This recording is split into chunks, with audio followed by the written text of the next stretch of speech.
Hey everyone, and welcome back to the Three Strangers podcast. I am your host, Ryan. And I'm Bill. Don't hesitate so much, Bill. No, dude, I thought it was your turn. No, it was Bill's turn. Yeah, it's okay. It's okay. Okay. I was really thinking about jumping in there again. Okay, I was waiting for you. Anyway, what's this guy's name? Here? Yeah, welcome back, Bill. Okay, it's gonna be here. Oh, I forgot. That's why I'm first. Okay. I hope you guys had a lot of fun. With all that last week. I missed you guys terribly. I won't get into it, but that's me too real. Work has been very crazy. It might be surprising to fans of the pod that we all have day jobs. Yeah. We're not fully supported by the podcast alone.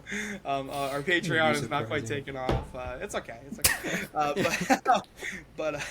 Yeah. Anyway, Ryan, what are we here to talk about? Yeah, we are here to talk about Mr. Crocket. A little interesting movie came out in 2024, Hulu original. And I get a little scared with blank company name original, Yep.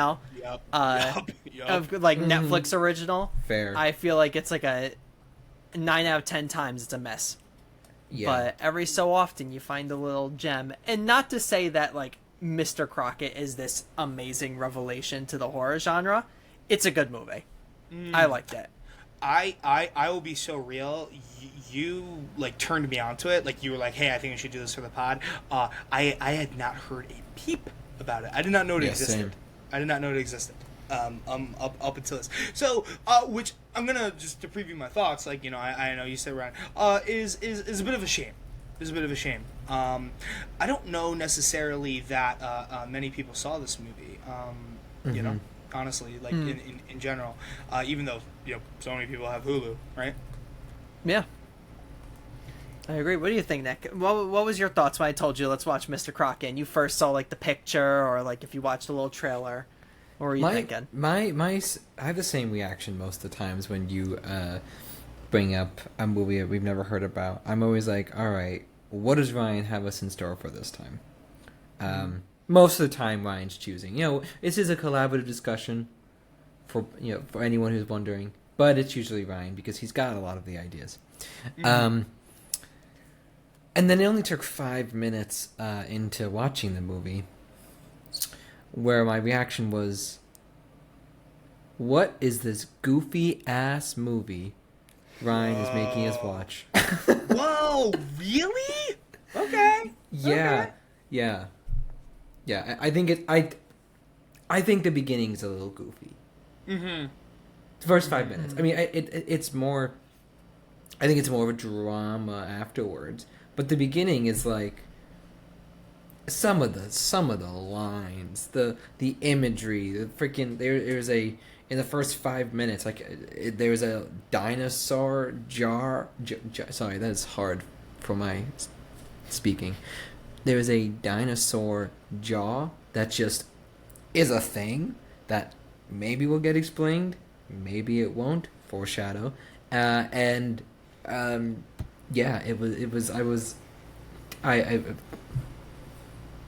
that was my reaction for the first time. I don't know if this is a good place to necessarily go into this, and I don't know if this is something that you guys can even connect to in any reasonable way, but I would be remiss if I didn't mention it at this juncture. I think before we get really into the movie, okay, so this is a little bit of Bill lore for you guys. I grew up in a pretty strict household. I was not allowed to watch a lot of so-called quote unquote violent content until I got to maybe 13, 14. Right? Okay. So to kind of I don't know if that's similar or unsimilar to your guys' situation, but I found ways to satiate my love of horror in different ways back then. the good news, and sorry, mom and dad. The good news about the internet at that era was that maybe parents didn't know too much about what I could and couldn't access on there. But I was honestly a very big early appreciator of creepypastas and the like. Oh, creepypasta. If you know, I don't know if you guys know where I'm going with this. There was a very famous creepypasta that bears some pretty striking similarities to Mr. Crocket called Candle Cove.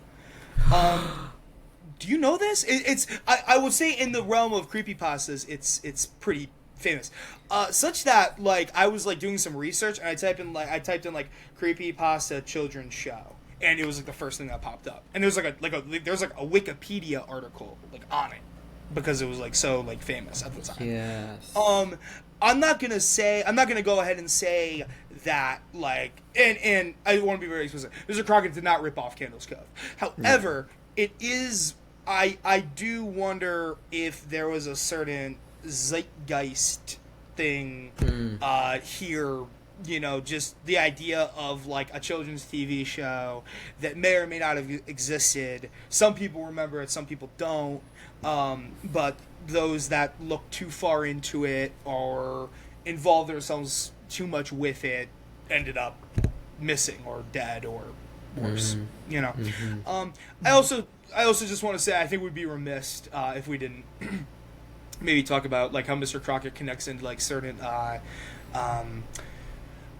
this is hard to define. I'm just gonna say Five Nights at Freddy's, right? Yes. Almost like mascot / like your childhood is not what you remember horror. I don't know, Ryan. Is there a good word for that?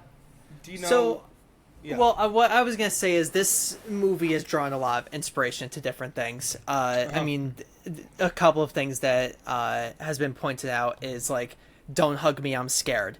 Yeah, Gives a lot of that energy. Oh my god. Mr. Rogers. Yes. 100%. 100%. Right. Yeah. And A Nightmare on Elm Street is usually Yes. what's paired with it. Yeah. Yeah. I think it's interesting how this movie's kind of formed because I instantly started thinking of Angel just because I've watched Buffy the Vampire Slayer and Angel. There's an episode of Angel that revolves around a children's show. Oh. And I don't know it's that. meant to be a kind of it's a very funny episode. It's one of the best episodes of either show. And it becomes like a thing where Angel becomes a puppet, like the puppets in the show. Sounds really good. That sounds It really is. good. It's Yeah, a good, it that's is a good one of the episode. funniest episodes of that show, but it's also kind of freaky with like this seemingly children's show having some sort of like evil energy to it, where you mentioned like Five Nights at Freddy's. We have the Banana Splits movie that came out. We have Willy's Wonderland. Better. You know, Better. there's we've talked about this before with like childhood fears. And we kind of talked about before how I'm pretty sure we talked about this, or I've just talked about with certain people, how It Chapter 1 is better than It Chapter 2 because we're more afraid for the children characters and not when they're adults. Yes. Yes. There's a lot of problems with It Chapter 2, but that is one of the biggest ones. They don't endear themselves, right? Yeah. They aren't written in an endearing way. Especially. So where Mr. Crocket, now we have a child character that we'll talk about Major when we get there. But a lot of the movie is this fear of us being like, oh my god, what's going to happen to these children? Right. I couldn't tell you the name of like this trend. There probably is some sort of name or label to this subgenre of horror, but this is kind of the reason why I wanted to show this, like why I wanted us to talk about this movie, because it's so niche, but yet there's other movies just like it within the genre. And where this takes a different take of being like how he said Mr. Rogers is a big influence on it. And you can see we have this central character that is supposed to be endearing to children, but a little bit creepier to adults. Yeah, I mean, I think there is something like inherently perverse about like taking something wholesome and like flipping it on its head, right? Yeah. You know, like it's like Mr. Like I'm not gonna lie, Mr. Rogers, evil, fucked up, scary Mr. Rogers would be scary because like you know we have a certain perception of him, right? Yeah. So, I mean, it's funny. I mean, you guys didn't think about Barney? yeah, Barney and Friends with the kids? yeah, I think you could draw like comparison to like a lot of kids Sesame shows, Street, right? Like yeah. I was gonna say Sesame Yeah. Street. Yeah. You could also think of like Wait a second. Blue's Wait a Clues. second. Pause. What do you got? Everybody What do you got? pause. What do you got? What is Barney? A dinosaur? There's a dinosaur. Hold up. Okay. Hold on. Let me cook. Mr. Crocket is a dinosaur. No, I'm kidding. Let's cut. I was No, like, I think perhaps it is multiple TV shows intentionally. Is the dinosaur? Wow, I'm cooking right now. I think Okay. that the dinosaur maybe is Barney, and Mr. Crocket is Mr. Rogers. Right. What does that leave? There's Chair. the chair. That's Is don't it- hug me, I'm scared. Like that chair feels so don't hug me, I'm scared. Mm-hmm. And the clock. yes, that is very true. Mm-hmm. That is very true. I actually can I just go on a limb? We can like talk about it like more intentionally, but I really do not like that armchair. That really, for some reason, that really got to me. You know, what? As what in got- like you didn't like it like in the movie in terms of like you thought it was bad or No, I don't like the idea of. It was like weird. Okay, maybe in my life I've broken a few chairs or two, and I'm sort of like I'm a little wary of furniture in general. No, just something about like like you know.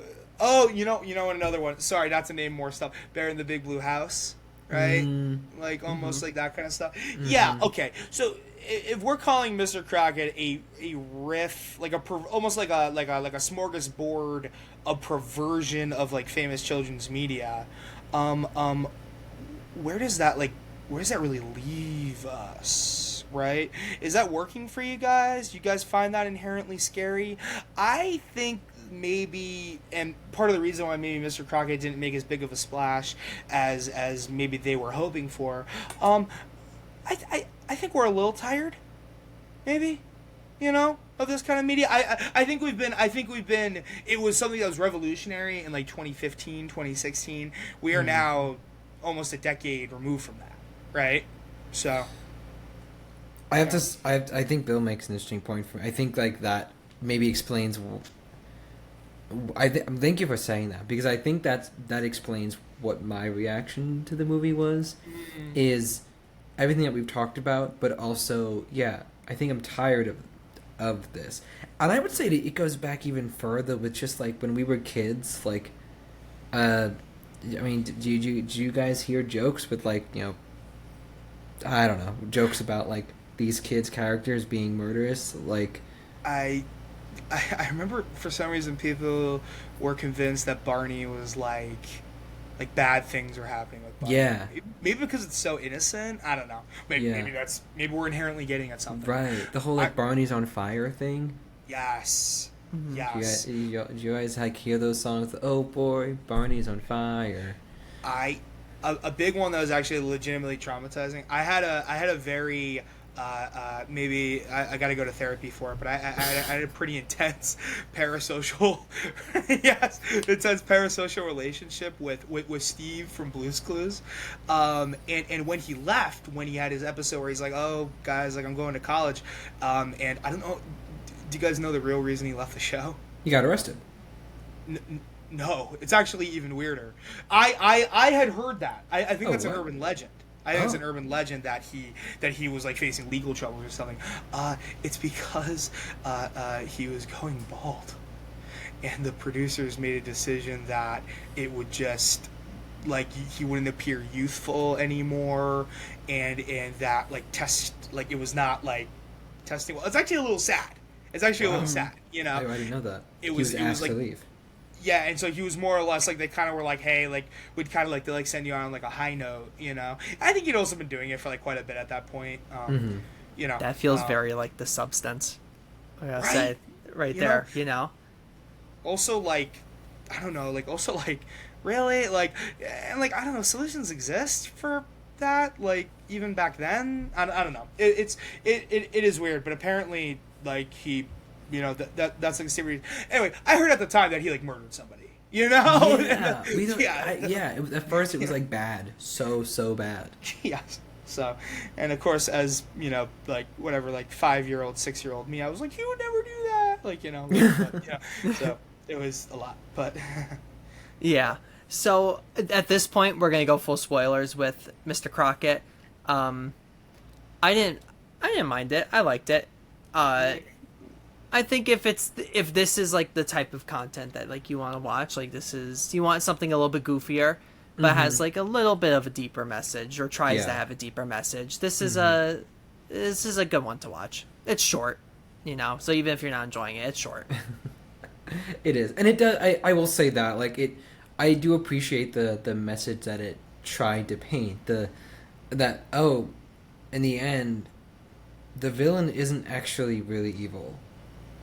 Like, evil, but not like it's a chaotic evil because I don't know. It's more like, is it chaotic good? Is it chaotic evil? Is it just chaotic in general, like how Mr. Crocket is, because of his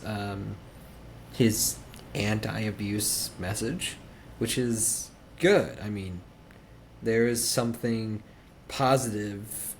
There's something worth rooting for in I'm going to hurt all of those who abuse their child. yeah. At least the premise of that is good, you know? I didn't put 2 and 2 together, what you were saying before, right, about Freddy Krueger. Yeah, he's like late side Freddy Krueger or something. Yeah. Like, that's really weird. He's a demonic presence that doesn't abuse children. He defeats or punishes the abusers. That's interesting. Okay. Yeah, I mean, he's still a monster. I'm sorry. Yeah, You know? this is kind of like the villain thing where you're like, I don't agree with you at all, but like I could see where you're coming from. In terms of like he is trying to like stop abuse, and of course we're gonna talk about like more so the meaning of all of that, because like the mom in the movie is not abusive at all. Okay, thank you. Yeah, that is what broke it for me. That's what broke like.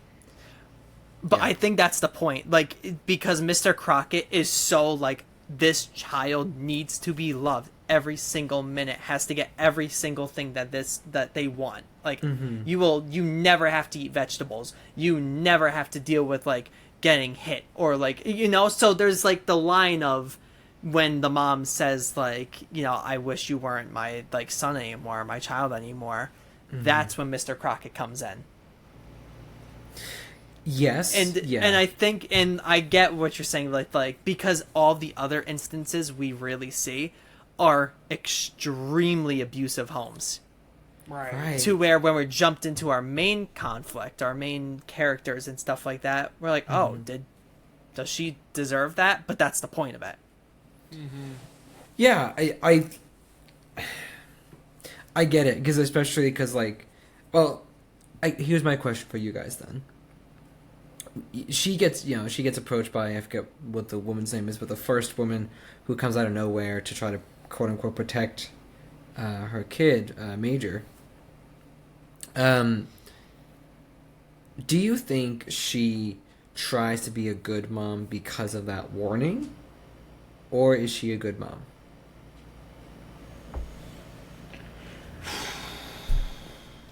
I think she's trying. I think that's kind of like like she's trying, and like she's gonna make mistakes. You know, no parent's perfect. It's a lot of trial and error, and I think that's kind of the point of it, that the mom's not perfect. She doesn't make every right decision that she could possibly make, and she's thrown into. I mean, we're thrown into these characters' situation, which is really tough. Yeah. Our main character, her husband recently passed away, and she has to take care of her son, basically, and make sure all the bills are paid, and do everything for the household now that the father, who was beloved in the community that they lived in, is now gone. Right. Yeah, and I want to say, when I asked that question, I didn't mean to lead it in any direction, because at that moment there was when she says, like, I don't want to be your mother, or sometimes I don't. But the scene that you just referenced, Ryan. Yeah. My comments was, she's not a bad mom. She's just grieving. And this is like that was just so that was so just all grief, 100%. And for Mr. Crocket to kind of use that as the, you said the wrong thing. Like, I think like that broke it for me, because like there was intensity in this abusive situation, and I know like it's supposed to be conflicting, but it made me realize, like, oh, Mr. Crocket isn't good at all. He's not chaotic good. He's just evil, because this is not an abusive mom. I guess this is something that I think we maybe like have. Maybe they're not this exact situation. Okay, maybe this is not exact situation we've talked about before, but sort of this like idea, because we learn that Mr. Crocket himself, and it's weird because like he didn't.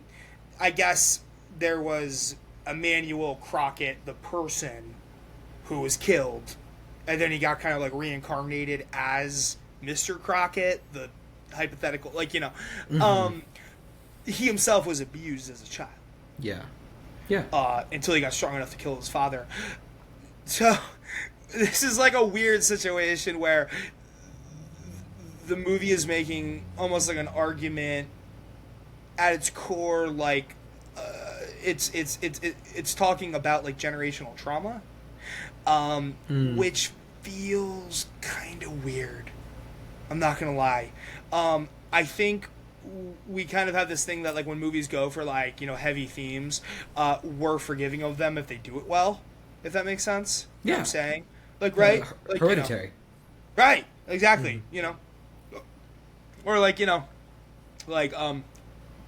complete sidebar. I don't know if you guys have ever watched the movie Chinatown from the 70s. Okay. Well, without going too far into it, because I don't want to spoil it for you guys, because non-horror related, but there's like an incest plot line that plays very heavily into the narrative of the film in like a way that sort of like doesn't feel like exploitative, right? Transitioning back to Mr. Crocket, though, do we feel that the merits of like it kind of takes it back to like what is like a horror film designed to do? Is it designed to like entertain? Is it designed to like do you get vicarious like thrill from like people that like are objectively bad getting punished? I am interested to understand where this is working for you guys, because I'm not gonna lie, there's a pretty earnest attempt to be like Mr. Crocker was an abused child. He is manifesting that after death, like kind of like is it working for you guys in that way? I'm not gonna lie, it's not working for me. Honestly. I think the first two acts are all right. I like the first two acts. I think it really falls apart in that third act, and that's why like the attempts, although very earnest, it just doesn't come together for me. Right. Yeah. It doesn't tie up. It's also a cheap trick to suggest a sequel is happening. I know we haven't gotten that far yet, but that's, to me, it was a little bit part of the act to be falling apart is that just like you had something. It feels sort of mean-spirited by the end. Yeah. Yeah. Instead of like turning Mr. Crocket into like a martyr. It is just like, oh, he's an enemy. And it could have been something a lot more complex. Yeah. Yeah. Yeah, I think it, and this isn't like we're in the spoiler section, so we could like kind of say it. Major, after all of this, Major is the child after going like dealing with Mr. Crocket and like fighting back against them, and they quote unquote kill him again. No, they really haven't. He's a part of Major, and now like Right. Major's very violent towards other people or authority Yeah. figures. Yeah. And it's just And- like, what? Also, why him? Yeah. Yeah, there's no connect. Oh, okay, that is actually a really big problem, right? Why Major? Is that ever explained fully? Is it ever like, it's just because that's what he needed to do to like quote unquote survive?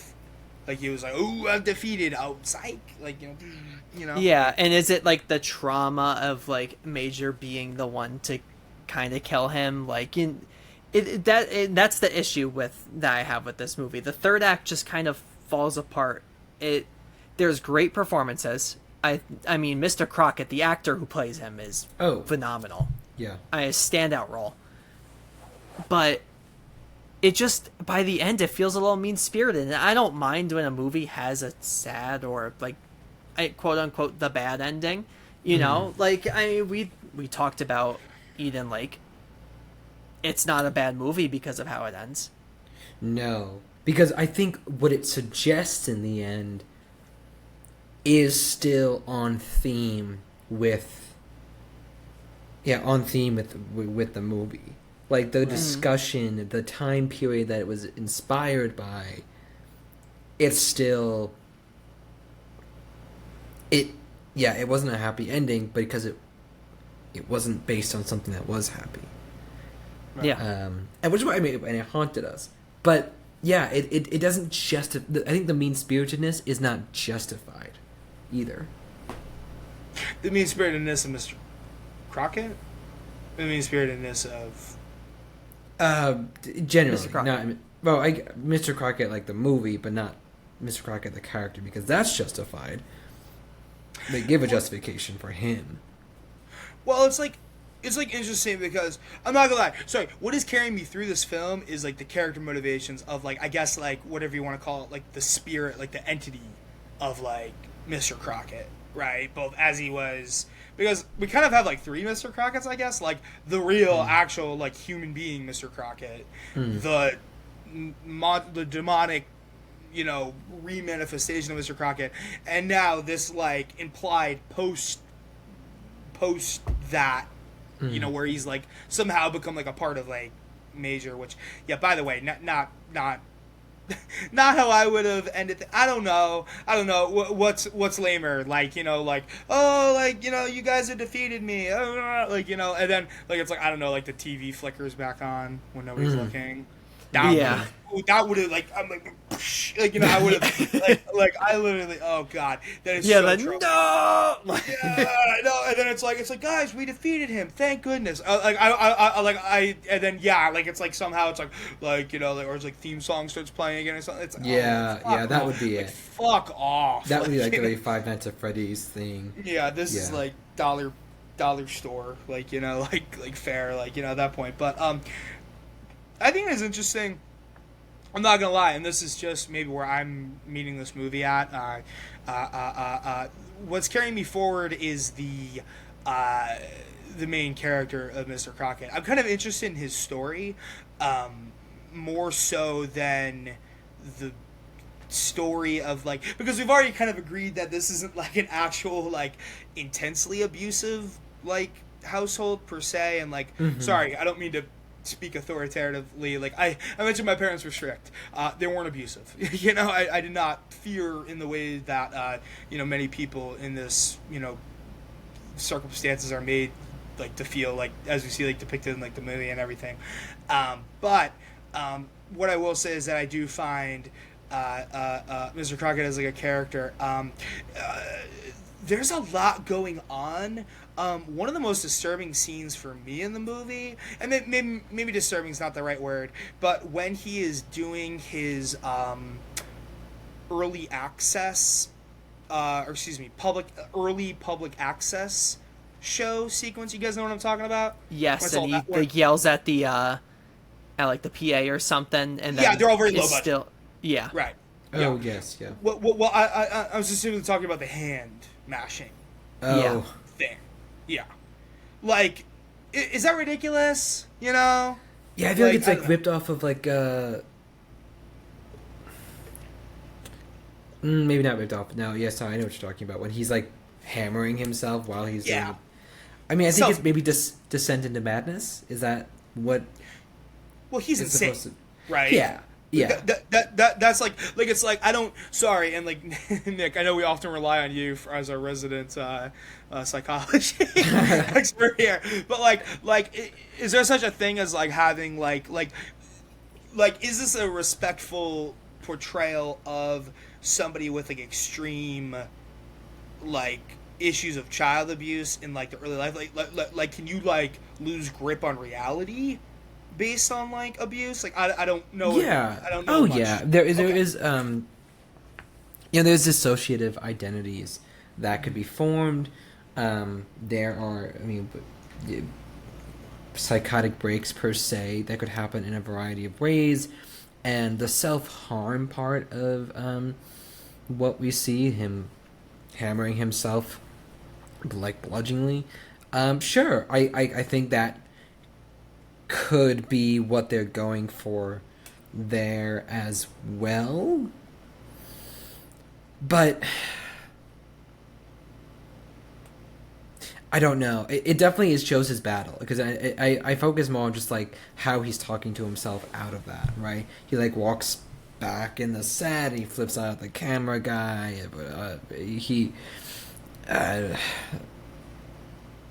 again, I feel like it's an attempt that fails. It's an attempt that fails because like I can see what you're doing here, but it's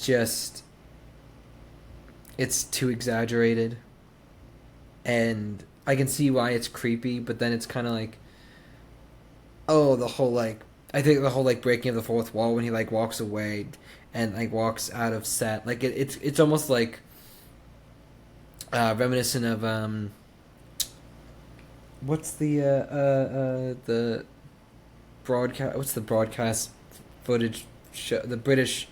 What am I trying to say? What was it that we did an episode British. on? Ghostwatch? Ghostwatch. Ghostwatch. It was almost like trying to be one of those movies where like, oh, now here's what's really happening. Right. But again, I think it's just too common of a theme. It didn't land. It didn't land for me. It didn't. I could see like, yeah, there's a lot of psychological trauma that happens with kids in abusive situations. That's absolutely right. But it still doesn't land. Like I that's why I see it. I see it, but it's not. It doesn't work for me. I think we sometimes see in horror movies in general, like, you know, and sorry, this is not to go back to a point like I was talking about before, but like just like this idea of like, you know, if this was better done, then I think we would be applauding this in the movie. You know what I'm saying? Mm-hmm. Like it's Yeah. like if we believe this more, we'd be like, oh my god, and like, you know, like it's like I love. And I think this is falling away recently, but I think there is like certain like, and like I think it is mainly due to people like, you know, like Jordan Peele and other like directors that like are like people of vision that like kind of like quote unquote like elevated horror. I have some problems with that term. Maybe we could talk about that someday, but like just this idea that like, you know, well, anything can be like, you know, done in like a horror format as long as it's like done well, but that's kind of like a bit of like a cop out, because it's like, you know, like could you literally make like a Mr. Crocket style idea where it's like, you know, a Freddy Krueger-esque entity that returns from the dead in like a thing, but even that's kind of tropic, right? Like Michael Myers like comes back, you know, to actually. Why does Michael Myers come back? I guess just to terrorize his town. I guess he's just pissed at his town. It's the anniversary. Yeah, that's actually, now I'm thinking about it. Okay, It's my Jason. Okay, birthday. Jason's maybe a little bit better of an example for that, where it's like, oh, I'm gonna come back and I'm gonna get revenge on people, and then Mr. Crockett's like, oh, I'm gonna come back and I'm gonna get revenge on very specific type of people, but not really because it's my own rules and it's all kind of bullshit. Like it's like Right. I'm just abusive. It is kind of like it isn't super working. I don't know how you feel about this, but you guys feel. But. Sorry, I feel like sorry. If we had focused on I know Mr. Crockett is a titular character, but I think if we followed him more than we followed Summer and her son Major, I think it'd be a completely different movie. Right? Like I think then it'd be like, oh, okay, that would be the right way to do it. This is how we're gonna because then we can rally. We can kind of it becomes an anti-hero situation because he's creating such atrocity, but it's to people who abuse their kids and that's it. But once putting Summer and Major in there again, they're not abusive. Summer's, not abusive. But yeah, so it just it gets too tangled in its own series. And I'm curious about what you are thinking because you've been quiet and I know we've been like bashing this. I'm sorry. No, I'm that's sorry. okay. So I got in the hate circle. I got in like the Mr. Crockett like push abuse circle. Whoa, circle of abuse. Something to think about. Right? Okay. Sorry, Ryan. No, it's okay. So something I'll mention is a line that Mr. Crockett says is that he says that he listens for like the children. The children call out to him, right? So within the first situation of the movie, and we're not going to go over the entire plot scene by scene for this movie if you haven't been able to tell. It's 37 minutes into this episode. We're not going scene by scene. First scene, right?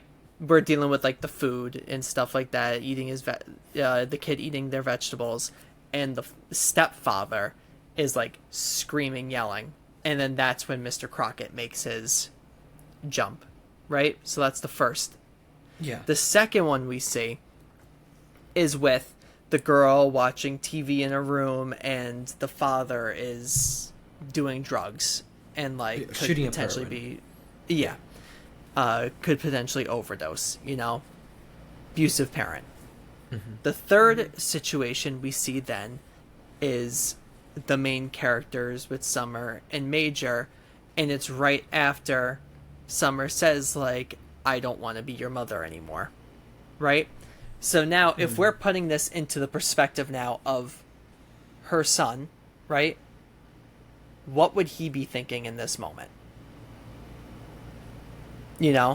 He is a child still. He's gonna be like, oh my god, like my mom doesn't want to be my mom anymore, and he's gonna cry out for help.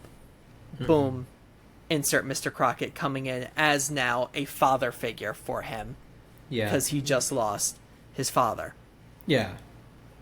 It's the appeal. So it fills the gap that the mother's not filling. And so while we have this, we end up learning about like why Mr. Crockett is doing this and like the abuse and everything like that. And so he's going after abusive parents. But I do like how they specify that he listens for the children. So for that child, the child would be like, that is abusive. Although like that might not be like the exact words that is going through the head of them right now. They just want to get out of it. And Mr. Crockett is that escape.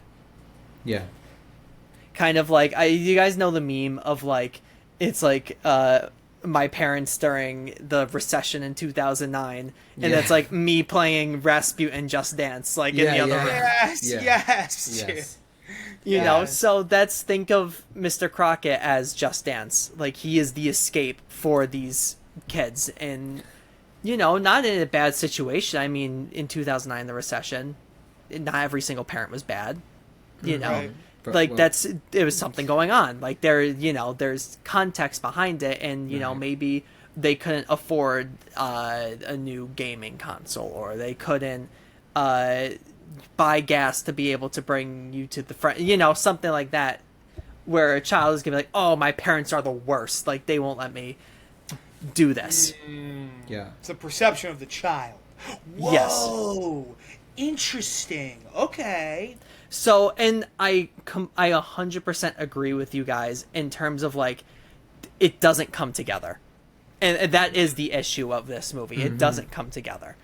But there's so many interesting ideas and concepts within it that is worth discussing, which is why I wanted to talk about this. Like, it looked like an interesting movie for us to have a discussion with, although it's not the perfect, like, fully baked movie. You know, it has great ideas. It has excellent acting. Yeah. I love the practical effects in the movie. I think they look really cool. Just some things with the story and the script is where it struggles. That's a really great point you make. Sorry, I agree with the points you're making about like the production values, like of like, you know, like kind of like everything in that, like, you know, it's shortcomings. That is interesting though. God dang, don't you wish that like this movie was just like a little better calibrated? You know, like some different choices were made, like regarding like thing. No, you make a great point, Ryan. That it's like it is like Mr. Crocket only comes for children that are unhappy, right? Sort of like the real Crocket in life thought he was doing good by stealing away that one kid. Also, sorry, I wish there. Okay, sorry. I don't mean to be immature about this. I wish the real Mr. Crocket didn't die in a police gun battle. It seems like a little. It seems like a little like a little bit of a stretch. Like a little bit of a stretch. Like I don't know. Like it's like, and he kills 2 cops, by the way, on his way out. Yeah. That's really crazy. That's really crazy to me. I much prefer the Freddy Krueger-esque, like, he got, like, mobbed, you know? Yeah, by, the like, town came together and burned him. Yeah, or, like, I would, like, agree, or I don't know if, like, the kid killed him, wouldn't that be interesting? Like, the kid was like, I want to go home now, and, like, you know, like, Mr. Crocket's like, well, actually, you can't, and then, like, you know, just something leads to, you know what I'm saying? Like, that felt like it could have been a little more well-calibrated, that it's a little heartbreaking, that, like, you know, he's taken down by, like, a child that he was trying to, that you know is a heartbreaking story, but instead it felt like I was watching a visual of, say, like, Outlaw Pete by Bruce Springsteen, the classic, like, at 8 months old, he'd done 6 months in jail. Like that's what I was. I like saw that and I was like, again, like, oh, this is so serious, and it made itself. I think with animating it made itself ridiculous, and I think like something I'm. Oh man, I keep like going back to criticizing this, but I know there's this discussion of like the psychological impact that entertainment has on children, and like how they look up to and how they can idolize TV figures. But I think there were some of these moments that tried to be comedic in a dark way. Not a funny movie.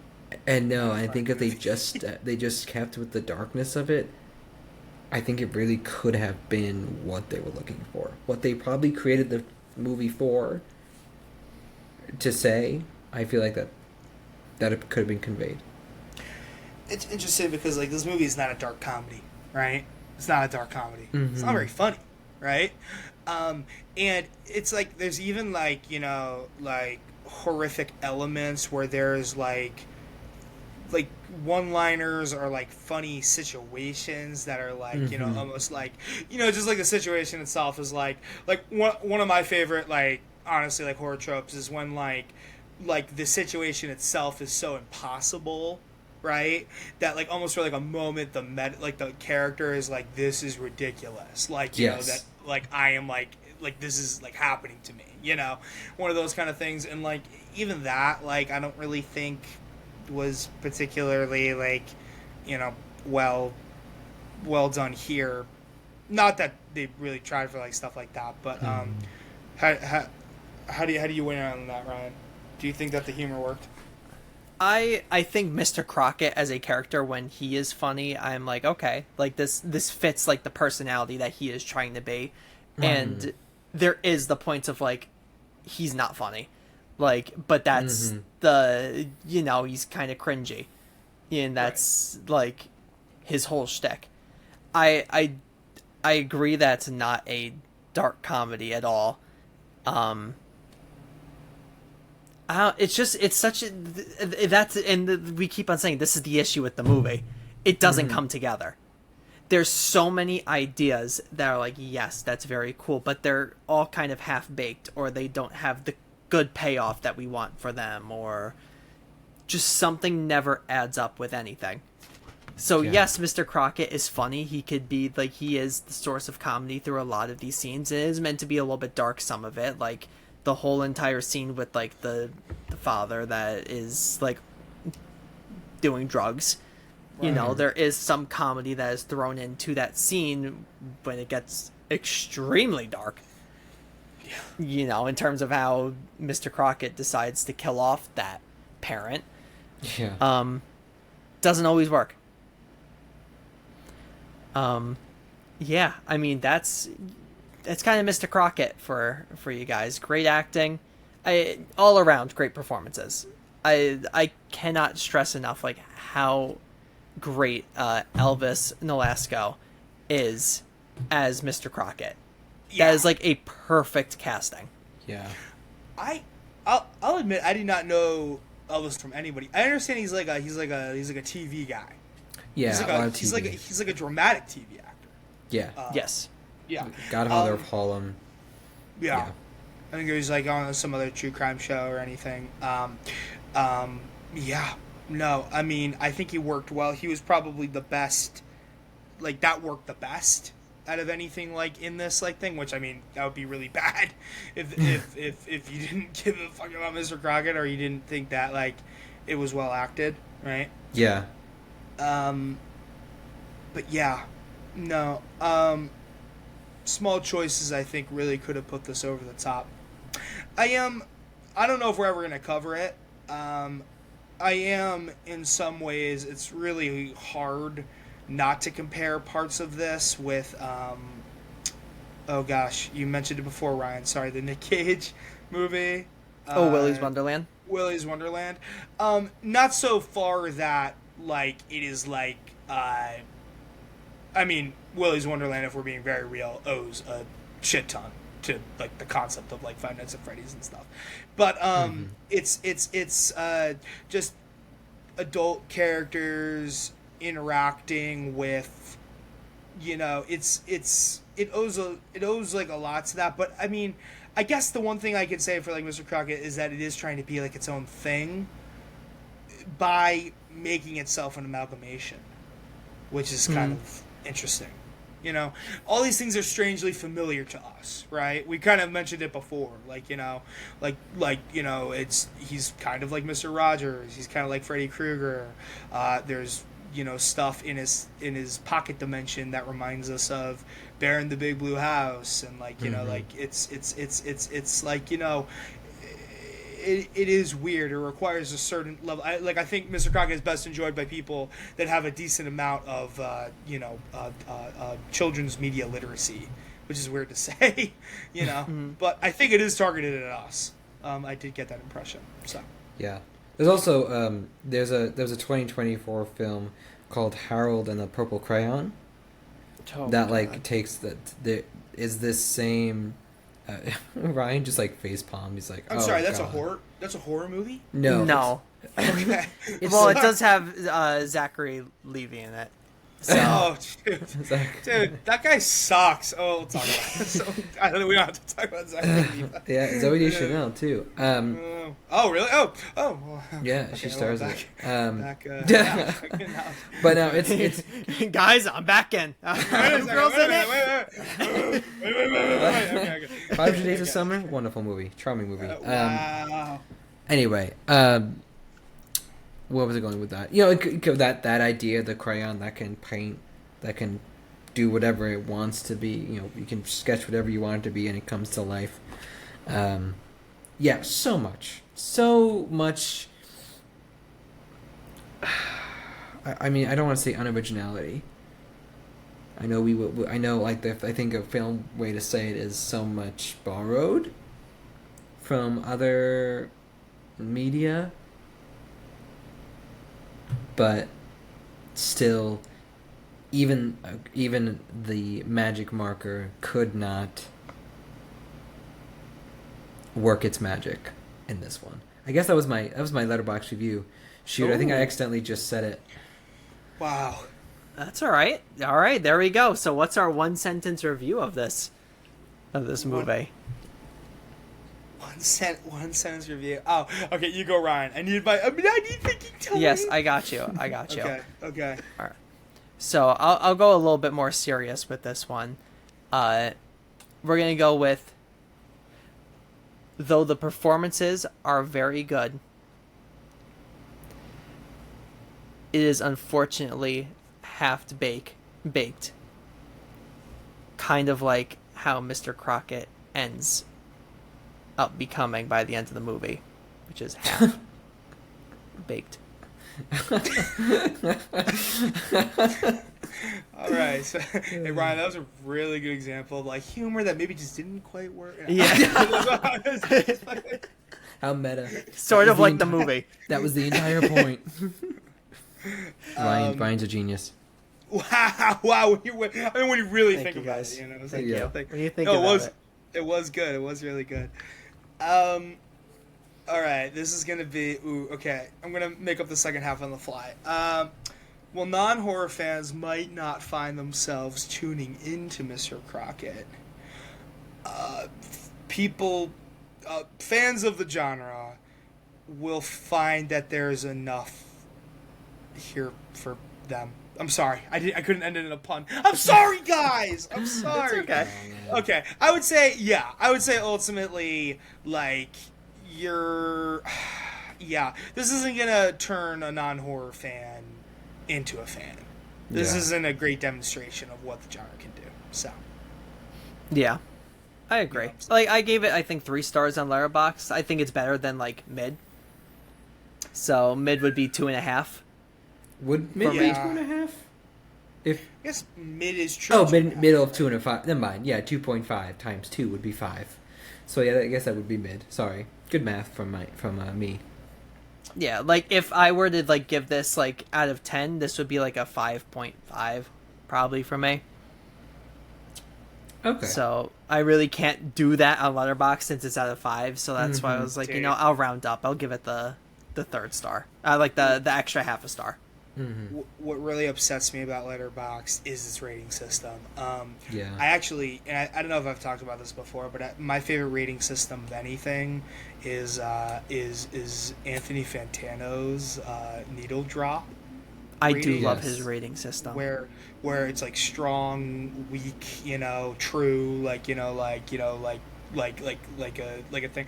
I would give this, I would give it maybe like a strong 5, weak 6. Something like that. Yeah, like I really it depends if I'm, like, being generous or not. I'll give it a week 6. I think it is, like, worthy for, like, it's like, I don't think it's gonna be anybody's favorite horror movie though. Sorry if it is. I would hope that it inspires something. Mm-hmm. That, if that makes sense. I hope it inspires sequel. Something. Yeah. Which the director said is he's interested in making a sequel and has said, in quote, Crocket, he's immortal. Okay, well, can it be one of those things where the hey, actually, sorry, if this is one of those, like, rare things where the sequel learns from the mistakes of the first movie and ends up being way better, I'm very much here for that. I think it could make a really good movie, Yeah. I think it could make a bigger budget, maybe, make it do, like, the Mithrigan 2.0 thing where, like, it's no longer horror, it's an action thriller. Mr. Crocket, like, going against, like, I don't know, the cartel, like. And Mr. Crockett's like, I was always forced to do drugs. I don't know, you know, or like I was okay, really, okay, what? Okay, if you could have Mr. Crockett go after a particular like subset of people, I don't. Okay, sorry. Living in New York, I really hate. Okay, I'm gonna go mask off for a second. I really hate runners. I'm sorry. Oh no, if not you guys the are runners.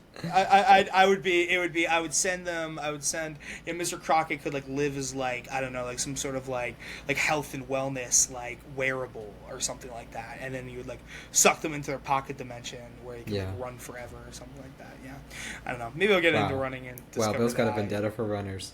Running's hard. Guys, to I'm do. surprised it wasn't Yeah. cyclist. Yeah, that's what I was expecting. Well, true. You guys are showing that you're not true billers. You would know that I have an uneasy alliance with bicyclists due to my status as a mopeder. You're a mopeder? I don't know if I told you guys this. No. I have an uneasy alliance with them. It is weird. The nature of the thing, maybe I'm outing myself a little bit too much, but I do frequently use the bike lanes in New York, which you're not supposed to do if you have a motorized vehicle in any form, even if it is smaller. It's uneasy truce because nobody ever like really says anything, but it is really funny because there is some specific places where it's like no e-bikes, no mopeds allowed, and I'm like, cool, acknowledged, but ignored. Wow. So yeah, that's kind of where I'm at with that. Yeah, Mr. Crockett can take Mr. Crockett, please protect the cyclists.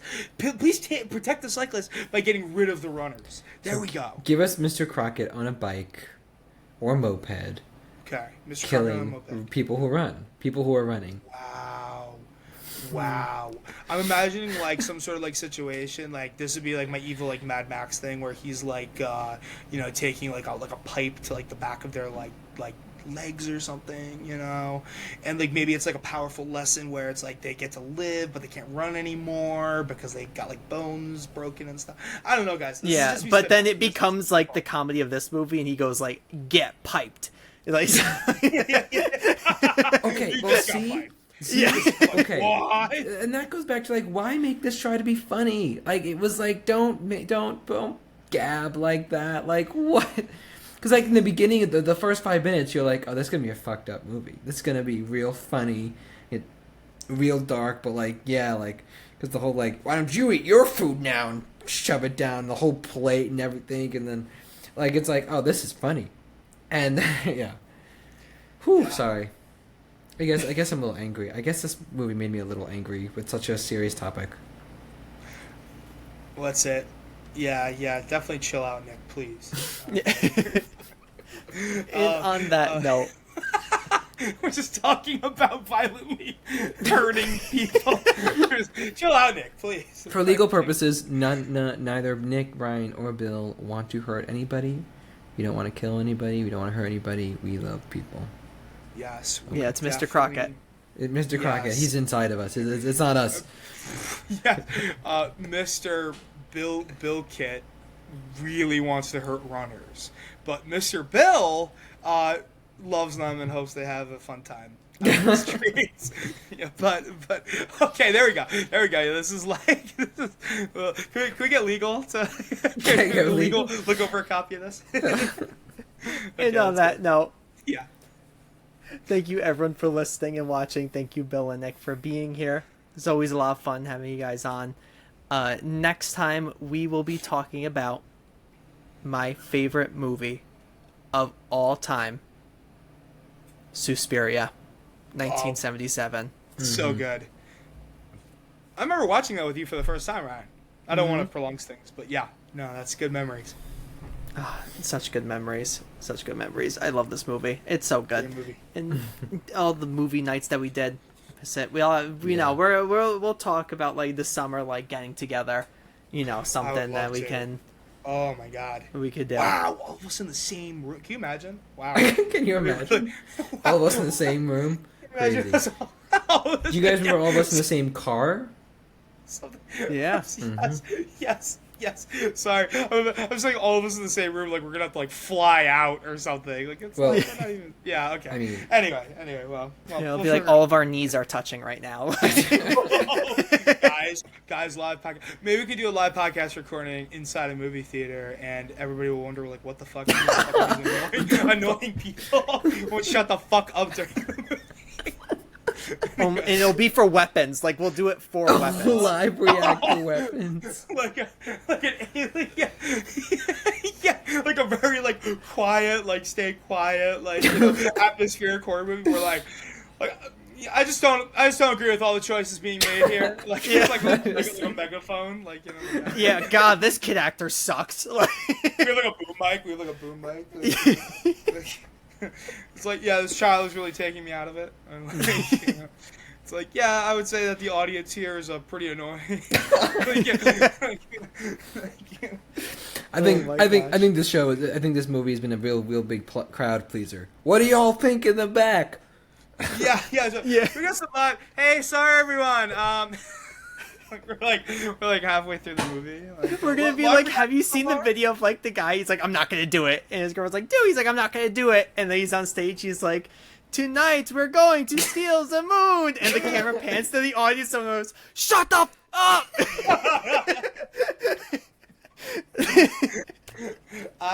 Sorry if I don't know. I think we're officially spitballing here, so I don't know if we want to end things. But And again, What are we always remembering? you could go, Bill. What was your last thing before I end it?